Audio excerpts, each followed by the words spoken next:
On the brighter side of the news today is a heartwarming tale of a fearless young Muslim girl who went to an anti-Islam rally to pose for cheeky selfies with all the racist, bigoted protesters. Taqiyya Belkiri is being hailed as a champion of peace, love, and tolerance by the BBC, the Huffington Post, Vice, Teen Vogue, The Telegraph, and many other sites. Mike News labeled Belkiri its hero of the day. Christian Today boasts, an anti-Islam protest in Belgium has backfired after a Muslim girl posed in front of the group to take selfies. The BBC reports that Belkiri took the selfies to show that things can be different and that we can live together, not next to each other, but with each other. The Telegraph posted a number of Belkiri's tweets, including, "Never mind what I said, I'm proud of what I accomplished, share and care, peace and love. I don't want to brag and I don't want to spread hate. I just wanted to be cool and that succeeded. There will always be people who can't stand me or hate me, but why judge? I'm just a kid, nothing special. We are all human and one. I do not only respect Islam. All religions deserve respect. Jews, Muslims, Christians, we all believe in one God, don't we?"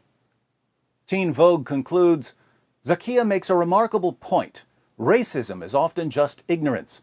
Once these protesters experienced and got to know her vibrant spirit, they immediately warmed up to her. We bet some of them even felt silly." There's just one problem with this feel-good story of the year. When the BBC and Huffington Post aren't looking, Taqiyya Belkiri is a complete, utter, total racist. Her social media pages, which she removed as soon as people started taking screenshots, were filled with some of the most vile anti-Semitic rambling since Muhammad dictated the Quran. One of her deleted posts said that the reason Hitler let some Jews live was so that we would all understand why he killed so many Jews. The tweet reads, "Hitler didn't kill all the Jews, he left some, so we know why he was killing them." Now, I'm not really here to talk about Taqiyya's racist tweets. There's no shortage of Jew hatred in the Muslim world. I'm not even here to talk about the root of this hatred, which goes back to Muhammad's inability to deal with rejection. I'm here to talk about the media. You see, Belkiri's views were just as public as the views of the anti-Islam protesters.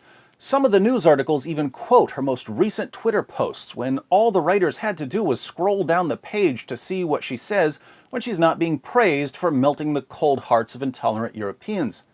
But reporters just don't look for intolerance from people like Belkiri, no matter how obvious it is.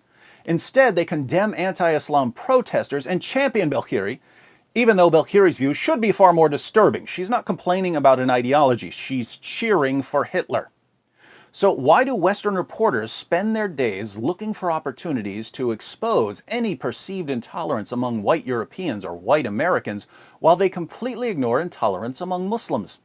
Why do Western news organizations have completely different standards for white Europeans and Americans on the one hand and for anyone else on the other? Well, they have two sets of standards because they're racists.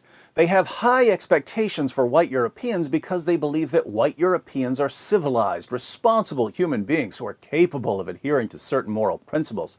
They have much lower expectations for Muslims, which is why they treat Muslims differently and will turn a blind eye towards just about anything short of a terrorist attack. The BBC is every bit as racist as the KKK. The only difference is that KKK members are generally much more honest with themselves about their racism. BBC reporters delude themselves into thinking that by treating Muslims like perpetual children at best, or like subhuman animals at worst, they're somehow doing Muslims a favor. This racism of reporters is the most common source of their hostility towards critics of Islam. Now, just to be clear, there are people who criticize Islam and happen to be racists. There are people who are racist against Arabs or against Pakistanis. But usually the people who are critical of Islam are critical of the ideology and its consequences, not of the skin color of the person who adheres to the ideology. And their primary concern about the ideology is that certain elements of it are inconsistent with Western values and therefore lead to division, different rules for different groups, lack of integration, double standards, inequality. The media, swimming in an endless sea of contempt for non-white Europeans and Americans, can't comprehend the idea that everyone should be held to the same standard, so they lose their small racist minds when anyone insists that expectations shouldn't be lowered for Muslims. Ironically, the people who are most concerned about equality and who will protest ideas that lead to inequality are the ones who are condemned as racists and bigots. Meanwhile, the most glaring racist in this story is put forward as a hero. And the media organizations that continue peddling their soft bigotry of lowered expectations are patting themselves on their racist backs, basking in the knowledge that they somehow managed to set the moral bar so incredibly low for Muslims, even an avowed Hitler supporter can not only step over it, but also be celebrated as a role model. In a saner world, we might think that such blatant stupidity from the media would doom its proponents to supreme humiliation, and that putting Hitler fans on pedestals could only end in shame. Unfortunately, reality teaches us to agree with Camus, who said, "Stupidity has a knack of getting its way."